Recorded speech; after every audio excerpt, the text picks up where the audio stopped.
Sup, y'all? Your desire to do more is why you can't focus. That is the premise of what we're going to be talking about today. It's actually a pretty interesting claim when I say it out loud now, because what exactly is desire? There's a group, I guess, or a movement that I've seen that holds a lot of people,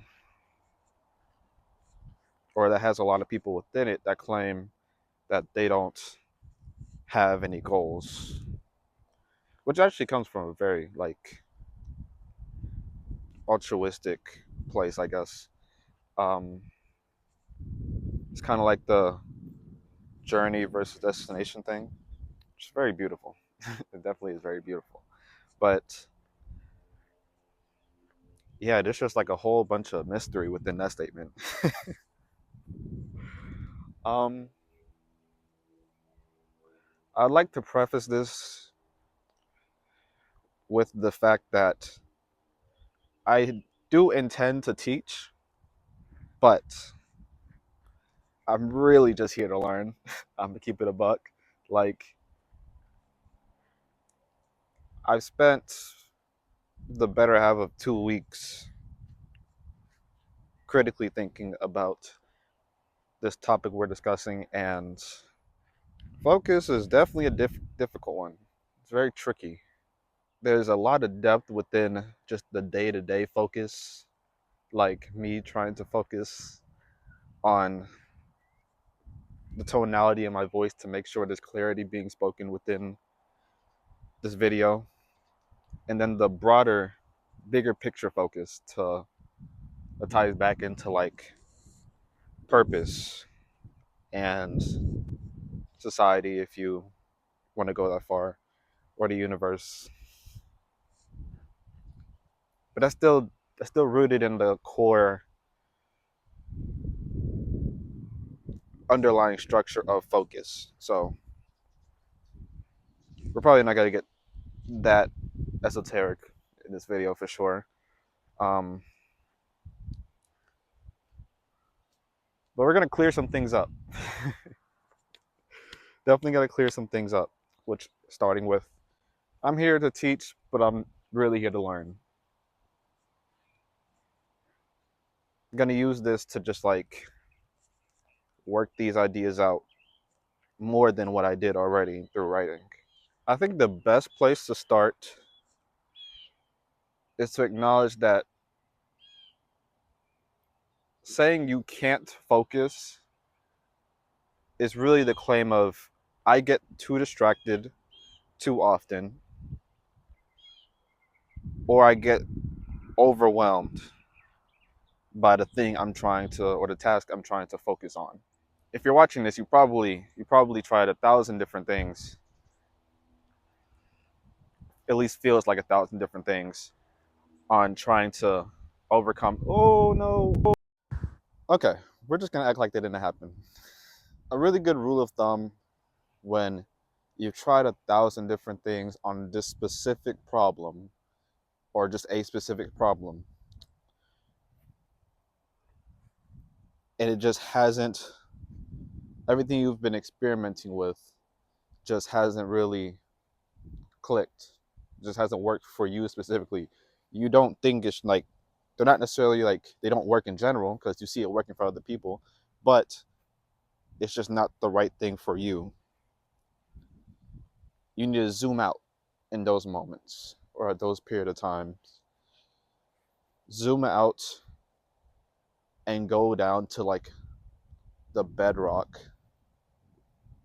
of, or the root of pretty much all problems, which is perception, fundamentally, I guess.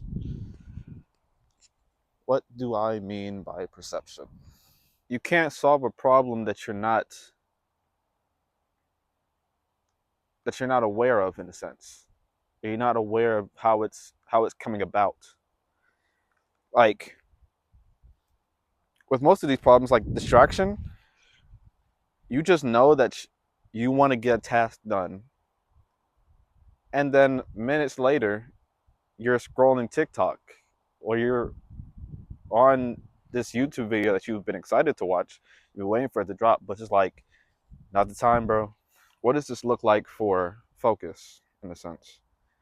I think a really, really good starting point for that, or the best way to answer that question, is to define what focus actually is. Because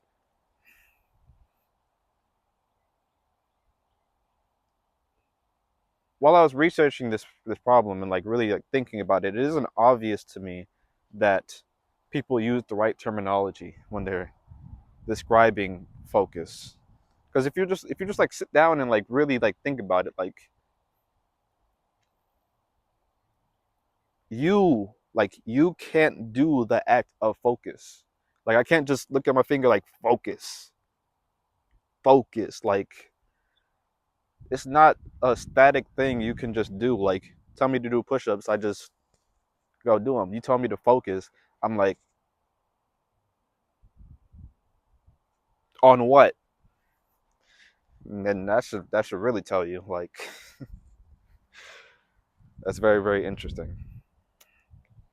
And even in that sentence, it's interesting because that like makes focus sound like a relationship.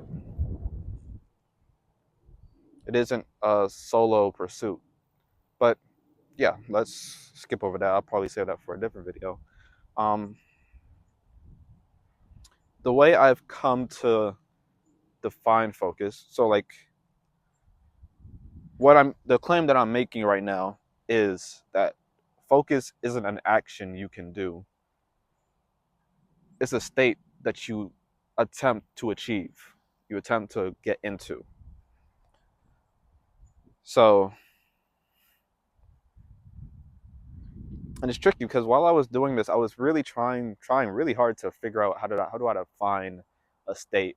And I might just be overcomplicating it, but I didn't really get close to what I desired. But the best thing I had was like a state is a quality of experience. But what does that mean? What does that mean exactly? Um, so yeah, uh, focus isn't an action you take; it's a state you achieve. If we talk about the definition I came up with for focus, it's single pointedness or like closed mindedness on a specific direction or a specific object. Like literally, you can think about focus as investing your attention into one direction, like literally just like having blinders on. Like this is focus. Achieving focus isn't like super duper hard or anything. It's just training yourself, training your mind really, training your mind to keep that focus on one thing for an extended period of time. Like really being able to drag it out for the allotted amount of time. So an example is like you have you have an article you want to write. With that definition, it's pretty simple. Like your focus being narrowed down onto everything that facilitates the completion of that task. So literally, you're focused on the screen. You're focused on you're focused on the your keyboard, and you're focused on all the relevant information stored within your mind that facilitates the achievement of that task. And you're constantly cycling through all of them throughout the process. But then you get distracted by something else that pulls your attention away. Why does that happen? Because you didn't train your mind to be able to, yeah, you didn't develop a relationship with your mind to where you can tell it to do this thing or focus the attention on this thing, and it stays there till completion or however long you desire. When you get distracted, that isn't you being like, oh, let's go look at this thing. It's your mind being like, there's something over here. But you're like, no, let's do this. But you're like, but that thing over there. That's where the dissonance comes from, or a different word is, that's where like the civil war or conflict arises. Because like really think about that. How do you have like competing interests in your mind or within you? Like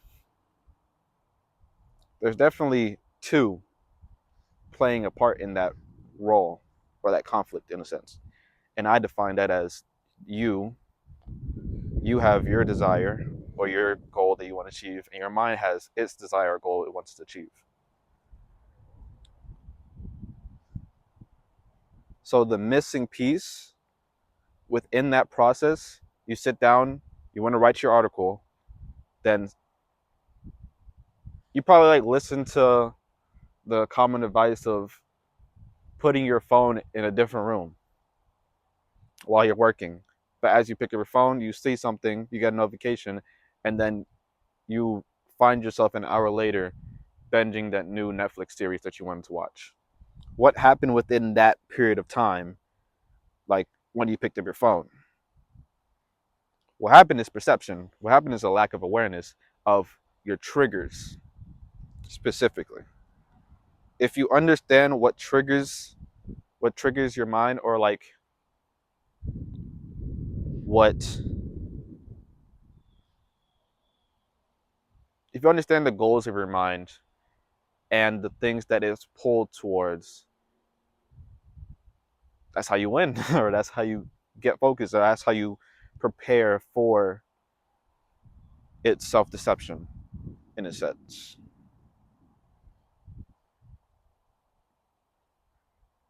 And this is where like the phrase awareness is curative comes from, because when people want to figure out focus or how to be focused, they constantly go to like uh, supplements, hacks, tips. They want to do something like orient their room or their working space in a way that facilitates focus. But if literally, I'm not saying don't do those. Like if those don't work, that's when you double down and be like, okay, there's something I am not aware of that's happening in this process. And that you could even like just let yourself fall into that deception and just observe what happens. Okay, so let me just collect everything that I've discovered throughout this conversation and try to package it up in a sense. So when it comes to solving the problems of distraction and overwhelm,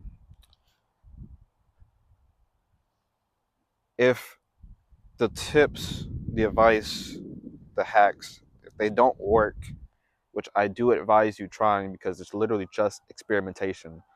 Like it isn't shouldn't demonize shouldn't demonize the Pomodoro, uh, whatever it's called, if it doesn't work for you.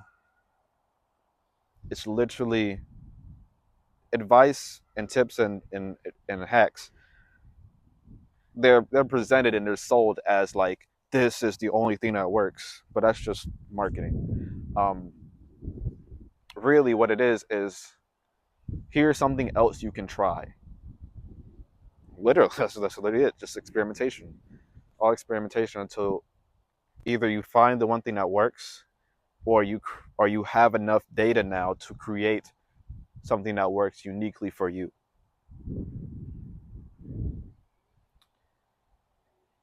If none of those, or if what you found consistently hasn't worked for you, and that's when you need to zoom out because you're probably too zoomed in to techniques and the technicals. You need to zoom out to the big picture and think, what is my perception of this experience? What am I not aware of throughout this process of getting distracted or getting overwhelmed?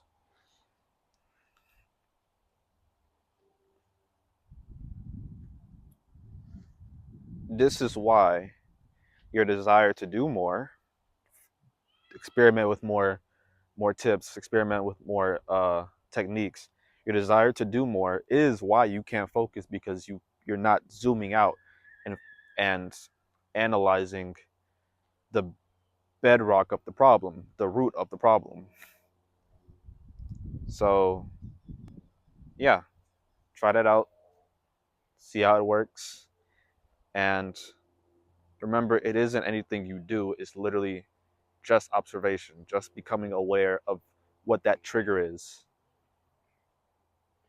and becoming aware of the goals of your mind, because they're separate from what your goals are. You have the goals of being fit, but then your mind desires that cake. So try it out.